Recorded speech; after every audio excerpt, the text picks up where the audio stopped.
கன்னியாகுமரி, தென்காசி மாவட்ட மக்களுக்கு ரூபாய் 1000 நிவாரணமாக வழங்கப்படும் என்று முதலமைச்சர் ஸ்டாலின் அறிவித்துள்ளார். கனமழையால் பாதிக்கப்பட்ட நெல்லை, தூத்துக்குடி பகுதிகளில் முதல்வர் நேரில் பார்வையிட்டார். நிவாரணப் பணிகளை குறித்து அதிகாரிகளிடம் நேரடியாக கேட்டறிந்தார். இதன் பிறகு செய்தியாளர்களை சந்தித்த அவர், தூத்துக்குடி, நெல்லை, குமரி, தென்காசி மாவட்டங்களுக்கு நிவாரணங்கள் குறித்து அறிவித்துள்ளார். நெல்லை, தூத்துக்குடியில் கடுமையாக வெள்ளம் பாதித்த வட்டாரங்களில் உள்ள மக்களுக்கு ரூபாய் 6000 வெள்ள நிவாரணமாக வழங்கப்படும் என முதல்வர் மு.க.ஸ்டாலின் அறிவித்துள்ளார்.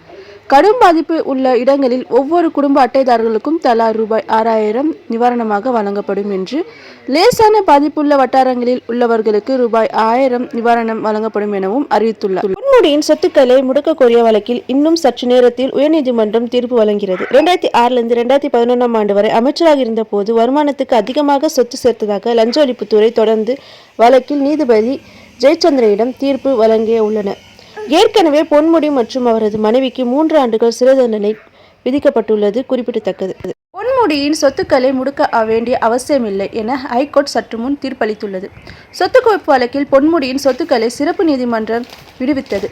இதை எதிர்த்து லஞ்ச ஒழிப்புத்துறை மேல்முறையீடு செய்த வழக்கில் சொத்துக்களை தற்போது மீண்டும் முடக்க வேண்டிய அவசியமில்லை, தேவைப்பட்டால் சட்டத்துக்கு உட்பட்டு லஞ்ச ஒழிப்புத்துறை நடவடிக்கை எடுக்கலாம் என தீர்ப்பளித்துள்ளது.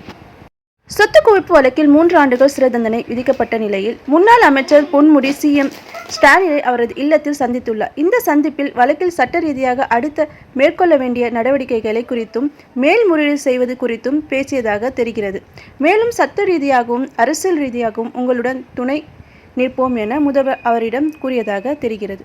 மழை வெள்ளத்தால் பாதிக்கப்பட்ட தூத்துக்குடி மாவட்டத்தில் 4 நாட்களாக டாஸ்மாக் கடைகள் மூடப்பட்டிருந்தன. இன்று முதல் அவை திறக்கப்பட்ட நிலையில் மக்கள் நீண்ட வரிசையில் காத்திருந்த மது பாட்டில்களை வாங்க சென்றனர். இது தொடர்பான காட்சிகள் இணையத்தில் விமர்சனங்களை சந்தித்து வருகின்றன.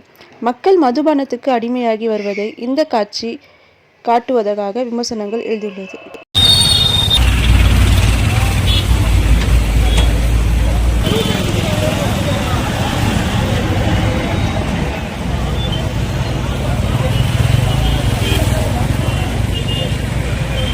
திருவள்ளூர் பாஜக பொறுப்பாளர் மீது அளித்த பாலியல் புகார் தொடர்பாக நடவடிக்கை எடுக்க கோரி சென்னையில் பாஜக தலைமை அலுவலகமான கமலா ஆலயத்தில் பெண் ஒருவர் தர்ணா போராட்டத்தில் ஈடுபட்டார். மேலும் பாலியல் புகாருக்கான அவருக்கு திருவள்ளூர் மாவட்ட தலைவர் பதவி வழங்கியதை கண்டித்து அப்பெண் ஆதரவாளரை கட்சி நிர்வாகிகளுடன் வாக்குவாதத்தில் ஈடுபட்டனர். இந்த சம்பவத்தில் கமலா ஆலயத்தில் பரபரப்பு ஏற்பட்டது.